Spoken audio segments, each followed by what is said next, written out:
Hi! Hello! నమస్తే. Welcome back to my channel. అందరూ ఎలా ఉన్నారు? బాగున్నారా? నేనైతే చాలా బాగున్నాను. అందరూ బాగున్నారు, బాగుండాలి అని అనుకుంటున్నాను. ఇదైతే మేము ఇన్‌స్టామార్ట్, జెప్టో, బ్లింకిట్ ఇవన్నీ ఉంటాయి కదా! ఆటిల్లో అయితే ఇన్‌స్టంట్ పిజ్జా చేసుకుందాం. ఇన్‌స్టంట్ పిజ్జా బేస్ దొరుకుతది కదా అని పిజ్జా బేస్ అయితే ఆర్డర్ చేశారు. అండ్ కావాల్సినవన్నీ చీజ్, క్యాప్సికమ్, టొమాటో అండ్ ఉల్లిపాయ అంటే ఆనియన్ ఇవన్నీ స్క్వేర్స్‌గా కట్ చేసి ఇలా ఏసాననమాట.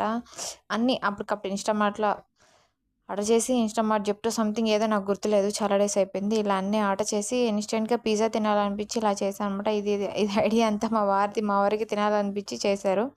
మేమైతే ట్రై చేస్తున్నాము. ఎందుకు ట్రై చేయకూడదని. పిజ్జా బేసెస్ ఒక 2 3 వచ్చాయి. ఎంత పడిందో కూడా నాకు కాస్ట్ గుర్తులేదు.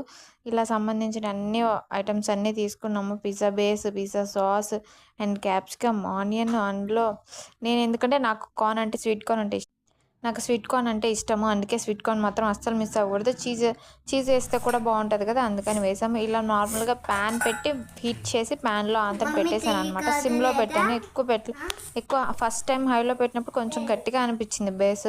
సిమ్‌లో పెట్టినప్పుడు ఇలా వచ్చిందనమాట. చాలా తొందరగా మనం తినాలనిపించినప్పుడు ఆర్డర్ చేసి ఇవన్నీ కాకుండా ఇన్‌స్టామార్ట్‌లో ఇవన్నీ దొరికితే తొందరగా చేసేసుకొని తొందరగా తినాలి అనిపించినప్పుడు ఇలా చేసుకోవచ్చు. టేస్ట్ అయితే చాలా బావుంది. నాకైతే నచ్చిందనమాట.